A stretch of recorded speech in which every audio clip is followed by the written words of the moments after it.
నమస్తే. నేను doctor బొడెపూడి Shailaja, Shyamala hospitals. ఈరోజు మనం మన ఏ టు జెడ్ సిరీస్లో ఫస్ట్ గైనకలాజికల్ ప్రాబ్లం ఎడినోమయోసిస్ గురించి తెలుసుకుందాము. నిన్న నాకు వచ్చిన పేషెంట్లలో ఒక పేషెంట్ మిసెస్ సరిత, వయసు 40 సంవత్సరాలు. గత 6 నెలలుగా బ్లీడింగ్ హెవీ అవుతుందని ఎంతో ఆదుర్దాగా వచ్చారు. తనకి ఇన్వెస్టిగేషన్స్ రాసి అన్నీ తీసుకొని ఇవాళ కలవమన్నాను. ఇవాళ వచ్చారు, మన ముందు ఉన్నారు. అమ్మ సరిత, నిన్న మీరు బ్లీడింగ్ బాగా ఎక్కువగా అవుతుందని వచ్చారు కదా, టెస్ట్లు అయి రాశాను, ఇవాళ తీసుకొని వచ్చారు. మీ ఇన్వెస్టిగేషన్స్ అన్నీ చూశానమ్మా. స్కానింగ్లో ఎడినోమయోసిస్ అనే గైనకలాజికల్ ప్రాబ్లం ఉన్నట్టుగా చూపిస్తుందమ్మా. మేడం, ఎడినోమయోసిస్ అంటే ఏంటి మేడం? ఎడినోమయోసిస్ అంటే గర్భసంచి 3 పొరల్లో ఉంటుందమ్మా. లోపల పొర, మధ్య పొర, కండరాల పొర, బయట పొర. ఈ గర్భసంచి లోపల పొరలో ఉండే కణాలు ఈ మధ్య పొరలోకి, ఈ కండరాల పొరలోకి వచ్చినట్టయితే కనుక ఎడినోమయోసిస్ అంటాం.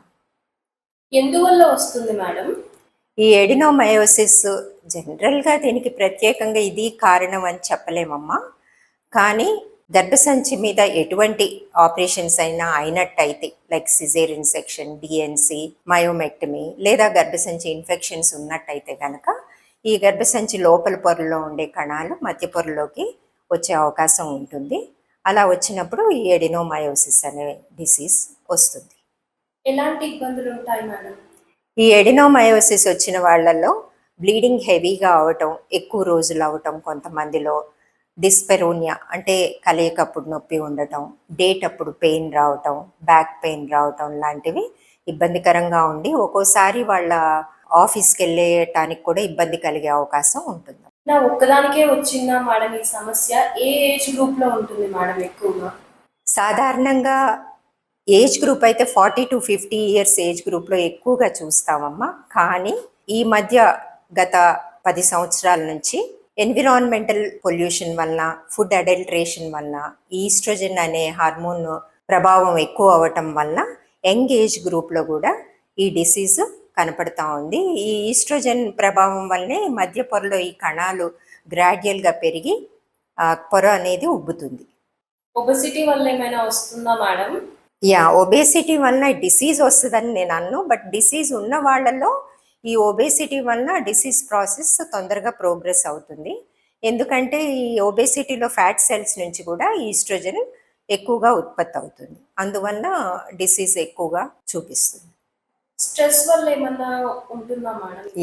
స్ట్రెస్లో కూడా ఈ కార్టిజోల్ లెవెల్స్ ఇంక్రీజ్ అవుతాయమ్మా. ఈ కార్టిజోల్ లెవెల్స్ ఇంక్రీజ్ అయినప్పుడు ప్రొజెస్ట్రాన్ తగ్గుతుంది. ప్రొజెస్ట్రాన్ తగ్గినప్పుడు ఈస్ట్రోజన్ ప్రభావం ఎక్కువ ఉండి ఈ డిసీజ్ ప్రాసెస్ తొందరగా ప్రోగ్రెస్ అవుతుంది.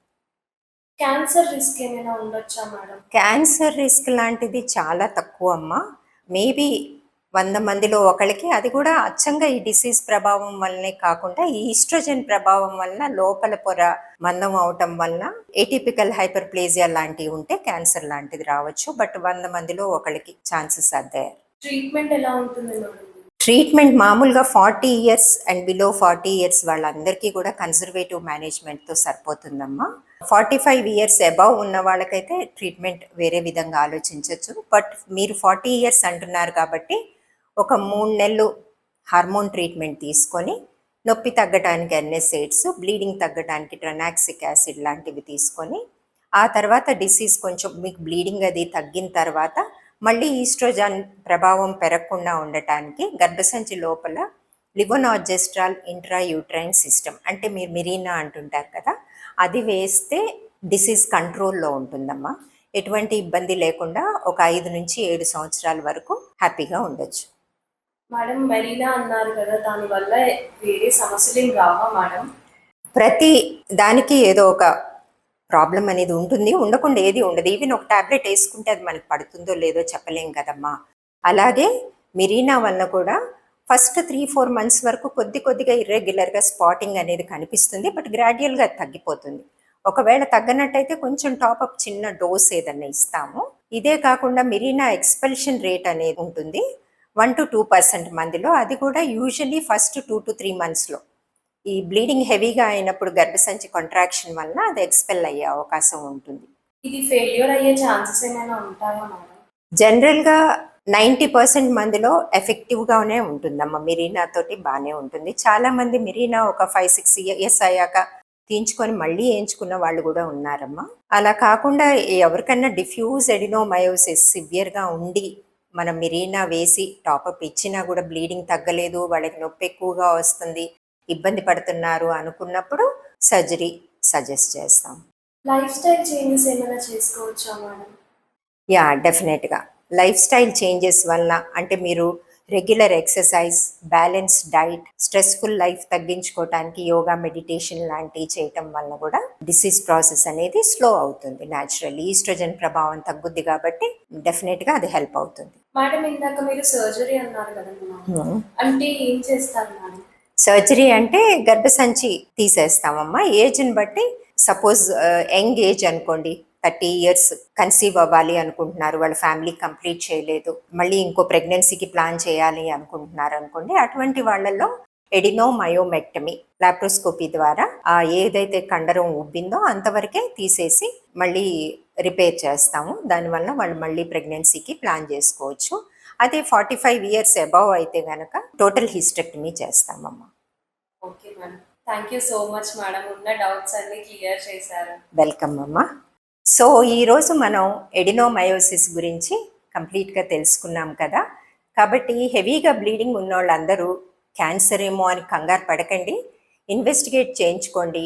ఒక బయాప్సీ తీయించుకొని అందులో ఎటువంటి ప్రాబ్లం లేదు అని తెలుసుకున్నాక, ఒకవేళ ఇలాంటి ప్రాబ్లమ్స్ ఏమైనా ఉన్నట్టయితే గనక కన్సర్వేటివ్ ట్రీట్మెంట్తోనే తగ్గుతుంది. ప్రతి చిన్నదానికి కంగారు పడి గర్భసంచి తీయించుకోవాలని చూడకండి. గర్భసంచి తీయించుకోవటం వల్ల వచ్చే ప్రాబ్లమ్స్ ఖచ్చితంగా ఎక్కువగానే ఉంటాయి. సడన్ గా గర్భసంచి తీయటం వలన హార్మోన్స్ తగ్గిపోయి బోన్స్ వీక్ గా అనిపించడం, జాయింట్ పెయిన్స్ రావటం, హాట్ ఫ్లాషెస్ రావటం, నైట్ సరిగా నిద్ర పట్టకపోవటం, ఇరిటబుల్ గా ఉండటం, ఆస్టియోపోరోసిస్ రావటం అన్ని మెనోపాజల్ ఏజ్ తర్వాత వచ్చే సిమ్టమ్స్ అన్ని కూడా ముందే వచ్చే అవకాశం ఉంటుంది. కాబట్టి కన్సర్వేటివ్ ట్రీట్మెంట్ అవకాశం ఉన్నప్పుడు దానికే ప్రిఫరెన్స్ ఇవ్వాలి. Thank you.